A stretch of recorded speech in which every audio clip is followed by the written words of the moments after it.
Hey YouTube, what is going on today? Here I am with another diecast review, and today it will be on a smaller diecast review.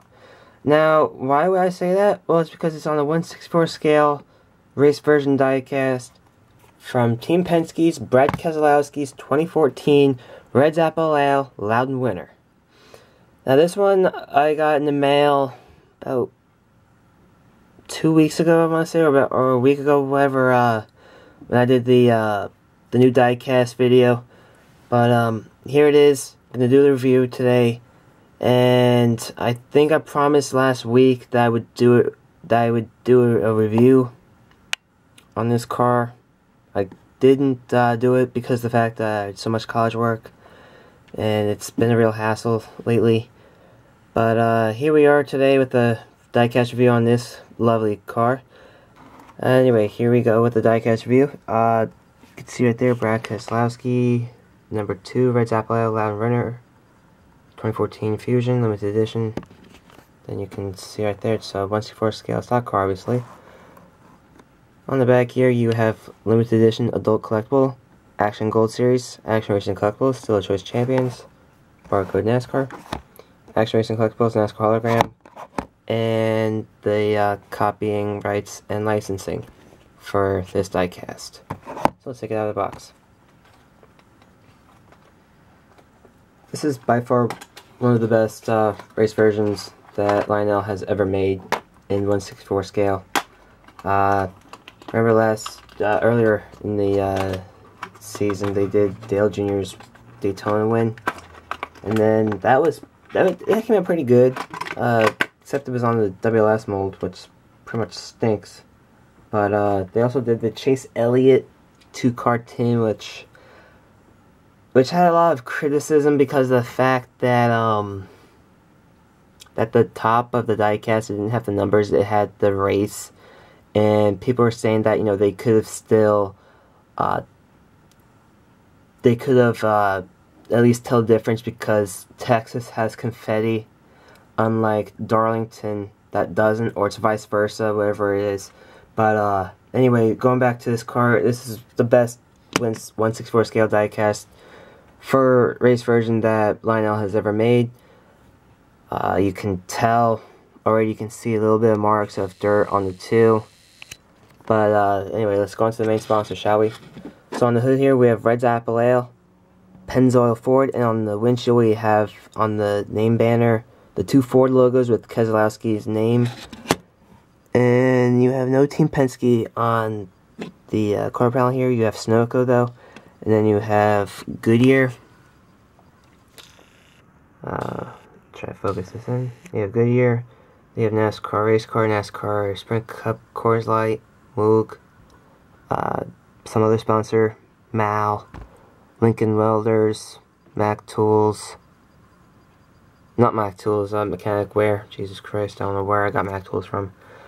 K&N, A-Pillar, we have Brad Keselowski with the 3 winner circle, again, the 3 winner decal stickers. On the B-Pillar we have Ford, Drive 1, PP, and J, and then, I want to say Simmons, coming out, I don't know exactly what that says, I think Simmons. But anyway, you have that sponsor I know of. I forget the name of it.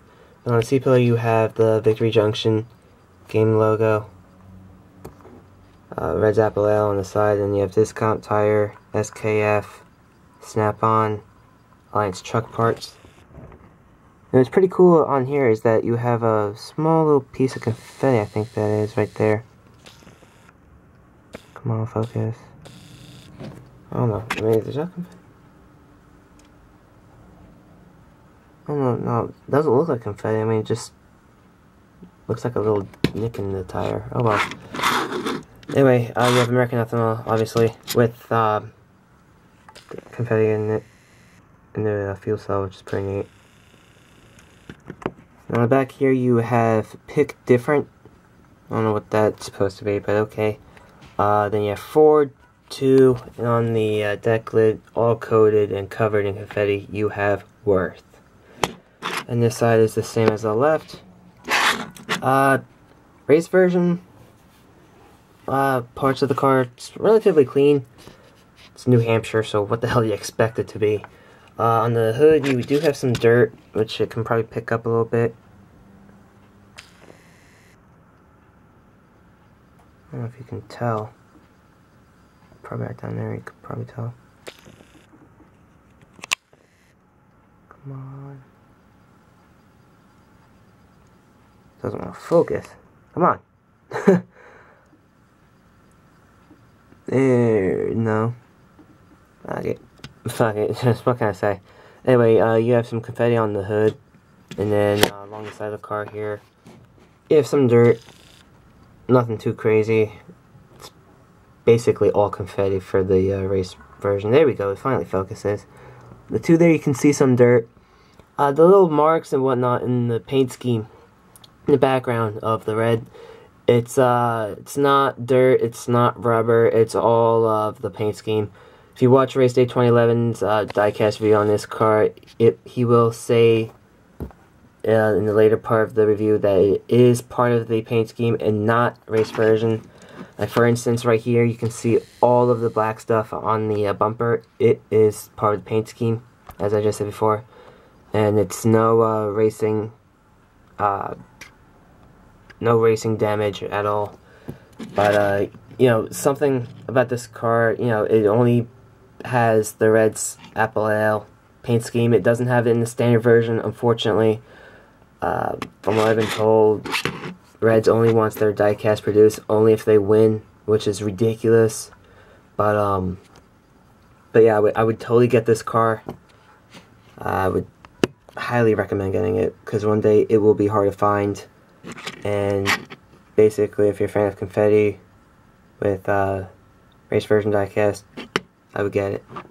If you can find it in the 1/24 scale version, props to you if they did make it. I'm not sure if they did or didn't, but if you know, comment in the comment section. And yeah, so that's pretty much it for this review.